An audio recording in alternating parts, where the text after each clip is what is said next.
नमस्कार, मैं हूं श्वेता मिश्रा अवस्थी और आप देख रहे हैं बिग फाइट लाइव। किसमें कितना है दम, देखें जरा। चुनावी समर है और रण के लिए मैदान तैयार। चुनावी मैदान है, लिहाजा एक दूसरे के खिलाफ गेम प्लान भी है और ये गेम प्लान परिवार में ही है। सरदार शहर सीट पर 5 दिसंबर को वोटिंग होगी। सीट पर दावेदारी को लेकर परिवार में ही दो फाड़ हो गए। भंवरलाल शर्मा के निधन के बाद खाली हुई सीट पर बेटे अनिल शर्मा ने कांग्रेस से टिकट मांगा है, तो भंवरलाल शर्मा के भाई श्यामलाल शर्मा ने बीजेपी से दावेदारी ठोकी है। दोनों ही अपनी अपनी जीत का दावा कर रहे हैं। पार्टियां भी जिताऊ घोड़े पर ही दाव लगाती हैं, लेकिन यहाँ एक ही परिवार के दो दावेदार हैं और दोनों ही सिंपैथी वोट का हवाला दे रहे हैं। जब भंवरलाल शर्मा जिंदा थे उस वक्त भाई श्यामलाल शर्मा अपनी भाभी को पंचायत चुनाव हरा चुके हैं, लेकिन सवाल यही है कि परिवार पर दाव लगाकर फिर से चुनाव जीता जाएगा या फिर उपचुनाव में कौन सी पार्टी दमखम दिखाएगी। चर्चा आज इसी खास मुद्दे पर।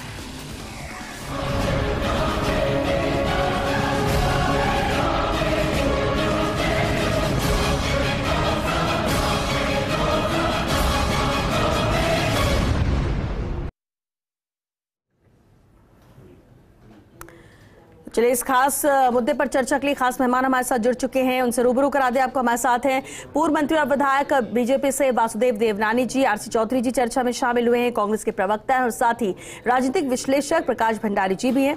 बहुत स्वागत है आप सभी का बिग फाइट लाइव में। वासुदेव देवनानी जी, आपसे शुरुआत करते हैं। सवाल तो वही है कि आखिर सरदार कौन होगा शहर का, यानी सरदार शहर की हम बात कर रहे हैं। उपचुनाव यहाँ पर होने जा रहे हैं, लेकिन एक ही परिवार से दावेदारी बीजेपी और कांग्रेस के लिए दोनों ही कर रहे हैं। बीजेपी कैसे देख रही है, कितने आश्वस्त है इस सीट को लेकर?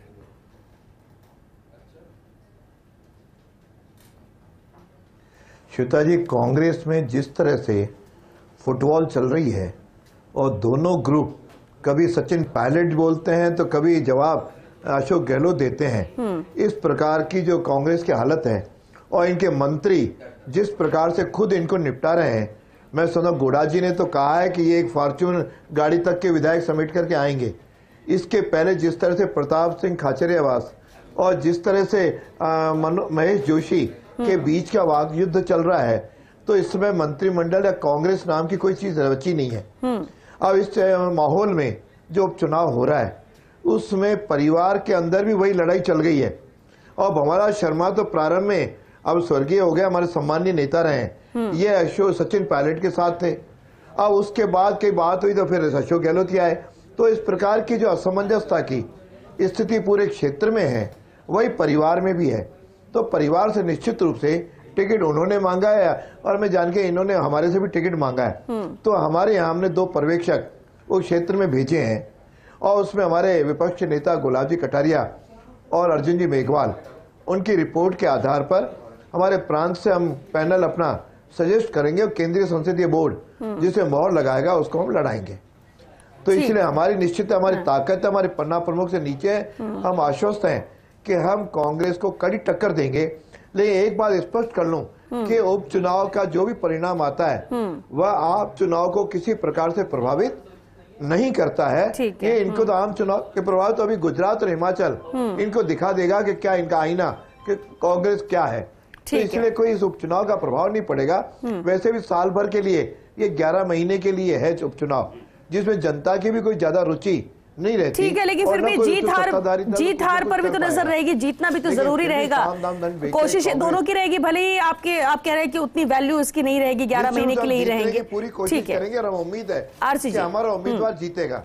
ठीक है, आरसी जी, भतीजे के खिलाफ ही चाचा यहाँ पर गेम प्लान कर रहे हैं। जिस तरह से एक सिंपैथी वोट की बात कही जा रही है, और अगर भंवरलाल शर्मा की बात की जाए तो लगातार जनता से जुड़ा हो रहा, यही वजह रही कि 7 बार लगातार विधायक वो बनते रहे।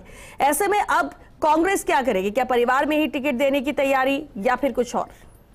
श्वेता जी, सबसे पहले तो मैं कहना चाहूंगा कि भारतीय जनता पार्टी के जो विधायक हैं और पूर्व मंत्री हैं, काफी वरिष्ठ नेता हैं, और मैंने सोचा कि भारतीय जनता पार्टी अपने कोई सकारात्मक पहलू को लेके और बातें कहेगी और अपनी जीत की आशा कहीं ना कहीं व्यक्त करेगी। लेकिन ये उम्मीद करना मेरा भी गलत था, क्योंकि जब पार्टी के और बड़े वरिष्ठ नेता तमाम ये बातें कह चुके होते हैं कि उपचुनाव है वो कोई फाइनल नतीजों का चुनाव नहीं, इनके बारे में क्या चीजें की जाए।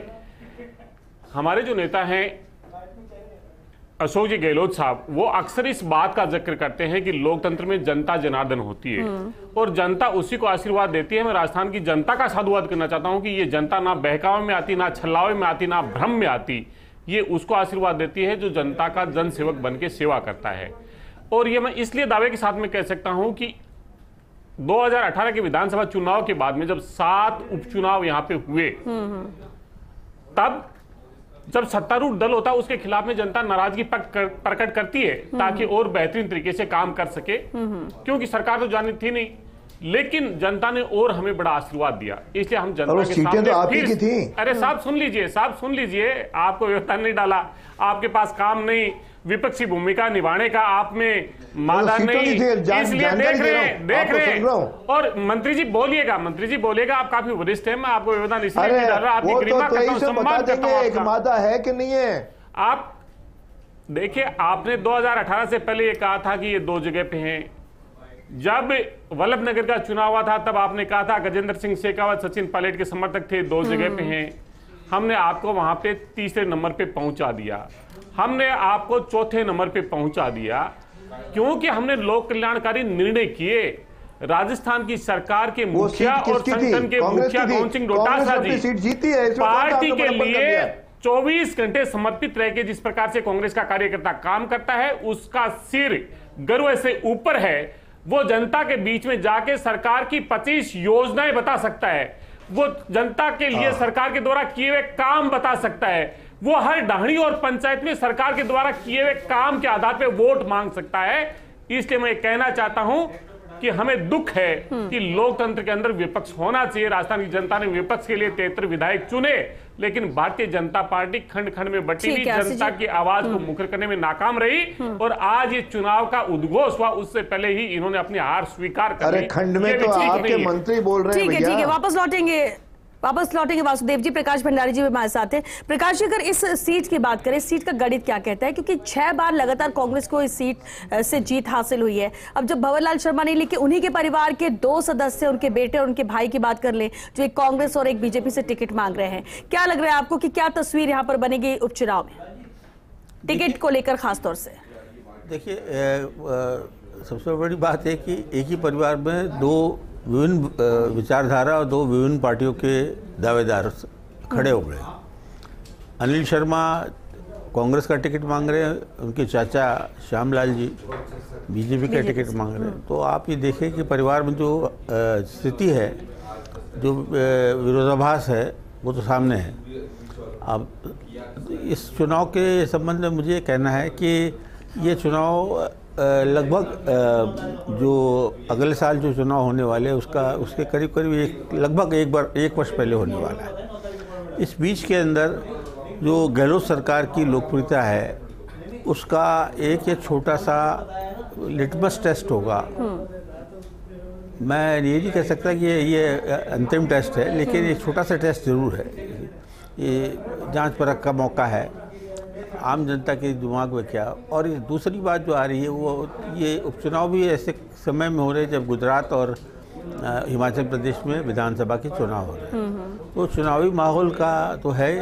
2 बड़े राज्यों में एक राज्य गुजरात जो है वो प्रधानमंत्री और अमित शाह का राज्य है, और हिमाचल के अंदर जो है वापस सत्ता में आने की, दोनों ही राज्यों में सत्ता में आने की कोशिश करेगी। तो चुनावी माहौल जो है वो तो बना हुआ है। इन दोनों राज्यों के अलावा जहाँ उपचुनाव होने वाले हैं वहाँ भी बनेगा। ऐसी स्थिति में जो मेरे समझ में आता है वो ये है कि सरदार शहर का जो उपचुनाव है वो अशोक गहलोत की सरकार का जो कार्यकलाप रहे, जो उनकी सफलताएं रहेगी, जो उनकी असफलताएं रही हैं और जो उपलब्धियां रही हैं, उसका एक छोटा सा टेस्ट जरूर है। वो एक टेस्ट है, और उसमें सरकार की लोकप्रियता का जो है, इसकी इस बीच के अंदर जो है भंवरलाल जी लोकप्रिय नेता तो वहाँ के 5, 6, 7 बार वो वहाँ से विधायक रह चुके हैं। लेकिन जो परिवार में विरोधाभास होता है तो इसका लाभ किसी तीसरी लोगों को भी कई बार मिल जाता है, कि तीसरी पार्टी को मिल जाता है, या समझे या तीसरे व्यक्ति को मिल जाता है। तो ये जो विवाद है कि अब ये दोनों ही पार्टियों को सोचना है कि चाचा के सामने भतीजे को खड़ा करें या भतीजे के सामने चाचा को खड़ा करें। और दूसरा ये है कि सब अशोक गहलोत की सरकार का कहीं ना कहीं छोटा सा एक टेस्ट जरूर होगा इसमें। और ये ऐसा नहीं कह सकते कि, लेकिन बीजेपी के जो अध्यक्ष हैं सतीश पूनिया जी, वो उन्होंने एक स्टेटमेंट दिया, वो बड़ा अजीब सा था। वो ये था कि साहब उपचुनाव तो कांग्रेस ही जीतती है और मुख्य चुनाव हम जीतते हैं। तो पिछली बार जो 2018-19 में जो जीते थे उसमें तो कांग्रेस जीती थी और बीजेपी नंबर 2 पर रही थी। तो ये जो सरदार शहर का जो चुनाव है वो कहीं ना कहीं मुख्य जो चुनाव होने वाले हैं 2023 के, उस पर कहीं ना कहीं इशारा जरूर करेंगे। बिल्कुल, लेकिन वासुदेव जी, अभी आपने कहा कि जो भी जीतेगा वो 11 महीने के लिए ही रहेगा और इसके अलावा इसका असर भी आम चुनाव पर नहीं पड़ता जब मेन विधानसभा चुनाव होंगे। तो क्या बीजेपी इस सीट को गंभीरता से नहीं ले रही, इस उपचुनाव को?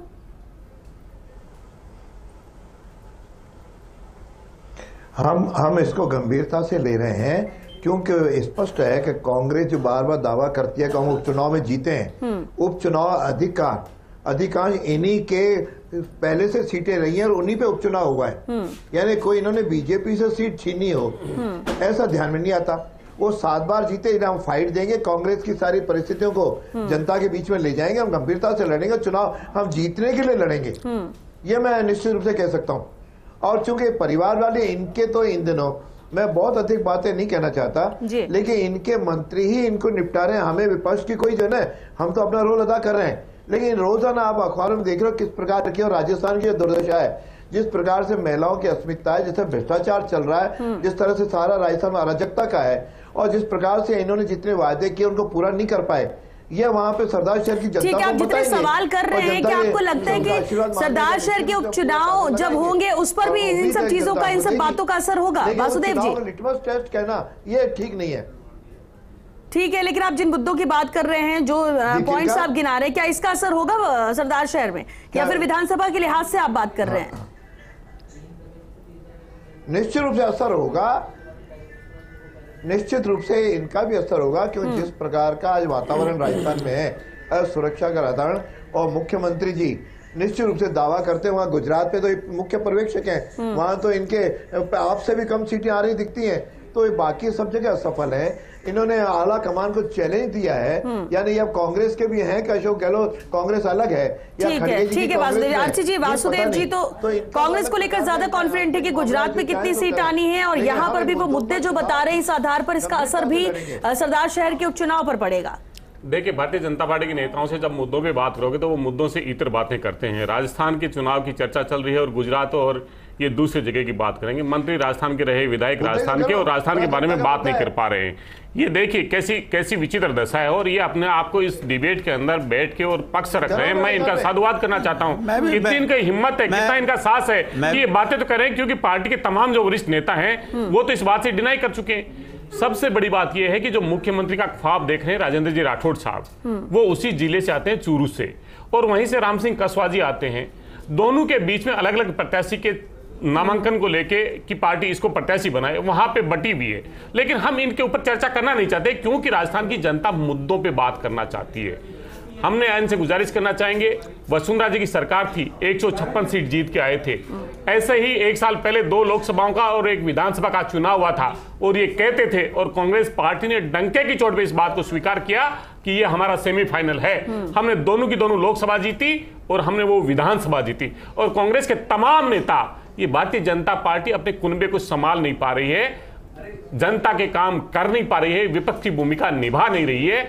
कांग्रेस के नेता पार्टी के प्रति प्रतिबद्ध है। चौधरी जी, आदरणीय मंत्री जी सुन लीजिए, आदरणीय मंत्री जी सुन लीजिए, कांग्रेस का नेता कभी भी अपने घर पे हमला नहीं कर रहा है, वो लोगों के लोकतांत्रिक आवाज को मुखर करता है। ये भारतीय जनता पार्टी अपने कुनबे को संभाले, राष्ट्रीय अध्यक्ष आपके आगे, उसके बाद में भी आपका रायता समेटा नहीं जा रहा है, इसलिए मुद्दों पे चर्चा कीजिए। ये राजस्थान की जनता देश के अंदर संदेश देगी, देश के अंदर संदेश देगी कि राजस्थान की जनता योजनाओं पे वोट देती है। राजस्थान की जनता किस प्रकार से 2024 की अगुवाई कर सकती है, ये जनादेश देने वाली है। इसलिए लेकिन प्रकाश जी कुछ कहना चाहते हैं। प्रकाश जी, देखिए वासुदेव जी साहब, आपसे भी मेरा ये आग्रह है कि हमें जो मुद्दा है वो ये है कि शहर का सरदार कौन है। हमें सरदार शहर से बाहर नहीं निकलना चाहिए, हमें तो सरदार शहर की या इस राज्य की बात करनी चाहिए। आप जैसी स्थितियां देख रहे हैं, ऐसा लग रहा है कि बहुत ज़्यादा आप आशावान नहीं है। बहुत पायलट उनकी बात कर रहे हैं ना ये? नहीं, सचिन पायलट की आप बात करके सरदार शेखर, तो एक ही बात है आपके पास, तो तोता रट लगा रखी सचिन पायलट और अशोक गहलोत, ये विवाद। आपका विवाद नहीं है क्या? आपकी पार्टी तो 6 पता नहीं कितने खंडों में बटी हुई है, वो तो वहाँ सब पता है। इनकी तरह सड़कों पे थोड़ी है। नहीं, सड़क ठीक है, मतलब फूट को स्वीकार कर रहे हो, स्वीकार तो कर रहे हैं वासुदेव जी। फूट को स्वीकार किया आपने, धन्यवाद। आपका साहस है कि आपने चैनल पे फूट को स्वीकार किया, सड़कों पे नहीं। अब वो सड़कों पे आने वाली है। हम तो ये भी सुनते हैं सड़कों पे आने वाली है अभी। आप डार्क हॉर्स हो, कभी ये भी लगता है आरएसएस का कहीं आपको समर्थन मिल गया तो आप मुख्यमंत्री बनने वाले, ये भी सुनने में आता है। और आपके खेमे के लोग ही बोलते हैं कि साहब वासुदेव जी क्या बुरे हैं और आरएसएस का सपोर्ट मिल जाएगा तो मैं भी बन सकते हैं। नहीं हूँ, आप तो सरकार राजस्थान में मैं तो आप 3/4 बहुमत से मेरी शुभकामना है आपके साथ। सर उपचुनाव की चर्चा कर लीजिए। सर उपचुनाव की चर्चा कर लीजिए। देवनानी साहब चैनल पे दावा कीजिए कि अगर सरदार से चुनाव नहीं जीता तो आप राजनीति में नहीं रहेंगे। आप दावा कर दीजिए। बात है, लेकिन अभी हम क्योंकि 5 दिसंबर को वोटिंग होगी, सरदार शहर की बात तो हम उस पर कर रहे हैं। एक सीट इंपॉर्टेंट होती है, भले 6 महीने का वक्त क्यों ना हो। आप कहीं नहीं चुना, आप कहीं राजनीति छोड़ दोगे? अशोक गहलोत छोड़ दी क्या? 2018 मैं गुजारिश करना चाहता हूँ, क्यों जनता को बरकला रहे हो? क्यों कह रहे हो 8 से 13 में 2 कैसे जीतेंगे? क्यों बरकला रहे हो? अरे उपचुनाव जीत नहीं सकते और 2023 के सपने देख रहे हो। अभी जो चुनाव है उसको देख लीजिए ना। 5 दिसंबर को जो मतदान हो रहा है उसमें कर दीजिए ना चर्चा।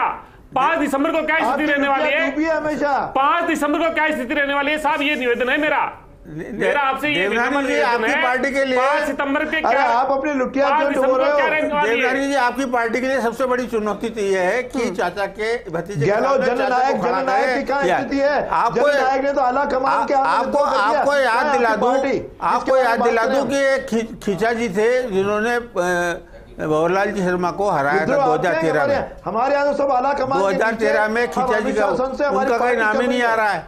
जो आदमी ने इतने बड़े वहाँ के नेता भंवरलाल शर्मा को 2013 में परास्त किया था, उनका नाम नहीं आ रहा है। ये चाचे भतीजे की बीच का आप लोगों का फैसला करना बड़ा मुश्किल हो रहा है, ऐसा लग रहा है। और ज़्यादा मुझे लग रहा है कि आपके थोड़ी निराशा भाव है। ऐसा है जिस तरह पूनिया जी बोले और आप भी बोले हाँ लड़ेंगे, जीतेंगे, करेंगे। लेकिन इस सीट पर Prakash ji body language BJP को सिर्फ एक बार जीत मिली है आपकी, वो कोई बहुत ज्यादा। बीजेपी को सिर्फ एक बार जीत मिली है प्रकाश भंडार जी। ऐसे में चुनौती बड़ी क्या रहने वाली है? हमारे पास खोने के लिए क्या है? सीट तो इनकी है। हम तो इनको हराएंगे। प्रकाश जी इनसे सीट छीनने की कोशिश करेंगे। सीट किसकी है ये? यही तो आज डिबेट हमारी यही है कि आपका कैंडिडेट कौन होगा। कांग्रेस की है। आपका कैंडिडेट कौन होगा? दूसरा कोई नाम ही नहीं आ रहा है। रखना तो इनका काम है। वासुदेव जी को ये तो अच्छा मौका है ना कि इनकी सीट आप छीन सकते हैं। 2013 के अंदर भंवरलाल जी अगर हारे थे, उसका कारण ये था कि लोगों ने समझा ये परिवारवाद छाया हुआ है, इनको बरास्त करना, तो बरास्त कर दिया लोगों ने। तो बचाव में अब चाचा भतीजे खड़े हो रहे हैं, सीटें जीते हैं तो कौन सा इन्होंने सवाल कर दिया? आपका रुख जो है अब चाचा पे रहेगा या किसी कोई और कैंडिडेट ढूंढेंगे? इसमें थोड़ा प्रकाश डाले तो कुछ दर्शकों को जो है कुछ सुनने को मिलेगा, कुछ देखने को मिलेगा। ये तो हमारे पर्यवेक्षकों की रिपोर्ट आएगी और उसके अनुसार हमारा चुनाव समिति तय करेगी। चुनाव पर्यवेक्षक कैसे होते हैं ये भी आप जानते हो, कई जगह आप भी जा चुके हो कि पर्यवेक्षकों की कौन सुनता है पर्यवेक्षकों जी? परिवारवाद का एक ठप्पा लगा रखा और इससे पहले भी जो चुनाव हुआ उसमें भी बीजेपी ने कहा कि हम परिवारवाद को समर्थन नहीं देते, इसलिए हमने टिकट भी नहीं दी। श्वेता जी, कैसा बीजेपी का दौरा चरित्र है पूरा देश देख चुका है। और देवनानी साहब इस हिसाब से बोलेंगे मैं सोच नहीं सकता था। बहुत वरिष्ठ नेता, बहुत सम्मान करते हैं इनके। देखिए वसुंधरा जी के बेटे सांसद हैं, वो परिवारवाद नहीं आता, वो परिवारवाद नजर नहीं आता। जिस चूरू जिले में चुनाव लड़ने जा रहे हैं वहां पे राम सिंह जी कसवां जी के बेटे राहुल कसवां जी सांसद हैं, वो इन्हें परिवारवाद नजर नहीं आता। किरण महेश्वरी जी की बेटी एमएलए बनती है, ये परिवारवाद नजर नहीं आता। इसलिए मुझे आपसे विनम्रता पूर्वक कहना चाहता हूं, राजस्थान की जनता को बेवकूफ मत समझिए। आपके दोहरे चरित्र को राजस्थान की जनता देख चुकी है। मुद्दों पे चर्चा कीजिए, विपक्ष की भूमिका निभाने का साहस रखिए और दम हो तो ये बात कहिए कि ये 2023 का सेमीफाइनल है, ये कीजिए। इसलिए भंडारी साहब ने ठीक कहा था, इसका हर लोग मुख्यमंत्री बन के घूम रहा है, सरकार कौन लाएगा, ये कोई प्रयास नहीं कर सकता। चुनाव पर नहीं पड़ेगा, ये तो अभी वासुदेव जी ने कहा कि इसका कोई असर नहीं पड़ने वाला, जो जीतेगा 11 महीने के लिए रहेगा। प्रकाश जी, क्योंकि वक्त खत्म, एक फाइनल कमेंट जरूर चाहेंगे इस पर। देखिए ऐसा है कि कोई असर नहीं पड़ेगा, 11 डंके की चोट पे कह रहा हूँ। ठीक है वासुदेव जी। ये देवराज जी साहब आपके निराशा भाव है, ये आपके जो निराशा भाव बताता है कि आप ये कहते हैं, अगर ये कहें साहब ये जो है किसने का निराशा है? नहीं, आपका निराशा भाव दिखा रहा है, आपकी पार्टी का निराशा भाव। एक आप जो दम भरना चाहिए, हम जो है सरदार शहर के अंदर हम सीट जीत के दिखाएंगे, और ये जो है ये डंका बजेगा, सरदार शहर से जो डंका बजेगा वो पूरे राजस्थान में, ये बातें कहते हैं आप तो बिल्कुल जो भाषाएं हैं आपकी और जो बॉडी लैंग्वेज, जो भाव मुद्राएं हैं वो ऐसी बता रही हैं कि आप देख रहे हैं जो उपचुनाव तो कांग्रेस ही जीतती है, ऐसा निराशा सहानुभूति पे आप प्रयास करने जा रहे हो। हम उसका मुद्दों के आधार पर जनता के बीच में चुनाव लड़ेंगे। देवनानी साहब आप कह रहे हैं सहानुभूति की बात, आपने राजसमंद में क्या किया था? समर्थन मांगे, राजसमंद में क्या किया था? क्या किया था? इसका मतलब वो एक चुनाव सहानुभूति के लहर के कारण जीत पाए। क्या किया है? इसलिए आप कैसे बोल रहे हैं? आप ऐसे कैसे बोल रहे हैं? देवनानी साहब आप अपने ही शब्दों से, आप अपने ही शब्दों में खत्म हो चुका है। बहुत शुक्रिया आप सभी का इस चर्चा में शामिल होने के लिए। देखिए, कैंडिडेट कोई भी हो, फिर चाहे सिंपैथी वोट के लिए परिवार से किसी को टिकट दे जाने की बात कोई समर्थन करता हो या कोई इसके अगेंस्ट में बात करता हो, लेकिन इतना तो तय है कि हर कोई दाव जिताऊ कैंडिडेट पर ही लगाना चाहेगा। और इसलिए शायद क्योंकि बीजेपी की तरफ से जैसे वासुदेव जी कह रहे हैं कि पर्यवेक्षक भेजे गए हैं, एक इंटरनल रिपोर्ट मिलेगी, उसके आधार पर किस कैंडिडेट को दिया जा सकता है टिकट, उसे दिया जाएगा। कांग्रेस भी यहां पर कहीं ना कहीं मनमानी के परिवार से दिया जाए ताकि सिंपैथी वोट यहां पर मिल सके। लेकिन इतना तय है कि दोनों ही तरफ से कोशिश यही रहेगी कि जो जीत कर आए, जो सीट जीत कर पार्टी की झोली में डाले, उसे ही टिकट दिया जाएगा। हालांकि इंतजार करते हैं, बहुत जल्दी तस्वीर साफ भी हो जाएगी जब नामांकन होगा, और इंतजार रहेगा कि आखिर जनता सरदार शहर की किसे अपने शहर का सरदार चुनती है। चलिए इसी के साथ बिग फाइट लाइव में आज के लिए बस इतना ही। नमस्कार।